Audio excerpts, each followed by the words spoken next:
Friday, as we've heard so graphically there, showed that Egypt's far from calm. What does it tell us about the results of President Morsi's first 100 days in office?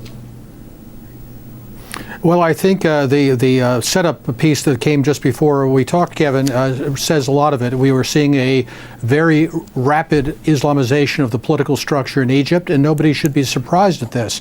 There was a lot of discussion about the power struggle that would ensue between Morsi and the military, and it seems that Morsi and the Brotherhood have triumphed much quicker than anybody expected, and nobody should doubt what their ultimate intentions are in terms of strict enforcement of Sharia and the recreation of the caliphate, the Khilafah. So I think this statement about jihad to recapture Jerusalem should not come as any surprise to anyone.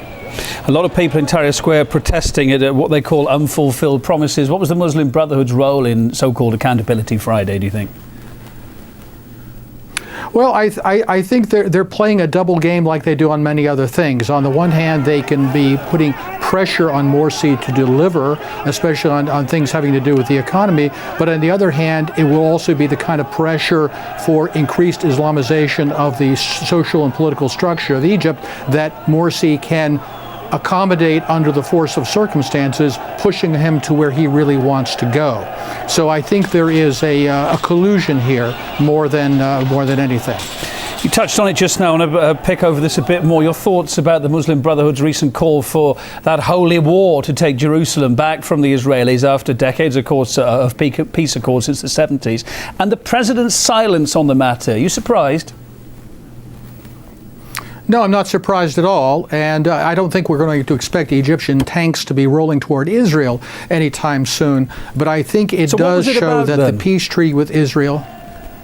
I think it's, if I can use the Leninist expression, one step forward, two steps back. You lay down where you really want to go, and then you back away from it. But ultimately, you keep making progress toward your goal. The goal will be the restoration of the caliphate. I don't think the peace treaty with Israel ultimately will be honored, but we will see what form that takes and when it will take it. I think the most important thing that strikes me is it shows the utter incoherence of American policy in the Arab world by promoting the Islamization of Egypt, the removal of our longtime, I guess, a satrap in Egypt, Hosni Mubarak, and then we seem surprised that democracy in Egypt has taken this direction. So if you're going to give a reason for why America's taking that policy, what would that reason be? I think it's a combination of naivete and cynicism, that we think we can control people with money. On the other hand, and on the other hand, that we think that well, gosh, if we allow democracy to bloom forth and tyranny to be removed, everybody will come out wanting the same things that we want and having the same values that we have.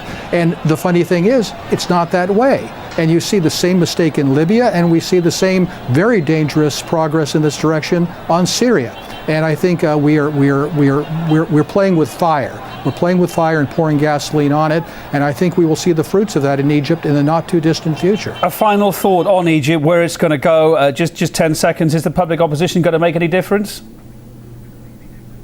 No, I don't think so. If we're talking about the liberal opposition, they've got no place to go. Back when there was a strong standoff between the army and the Muslim Brotherhood, there was a chance somewhere, maybe an alliance with the military, for some kind of liberalism to hang on. I don't see that now. James Yatras, thank you very much. Former US Senate Foreign Policy Analyst, live from Washington.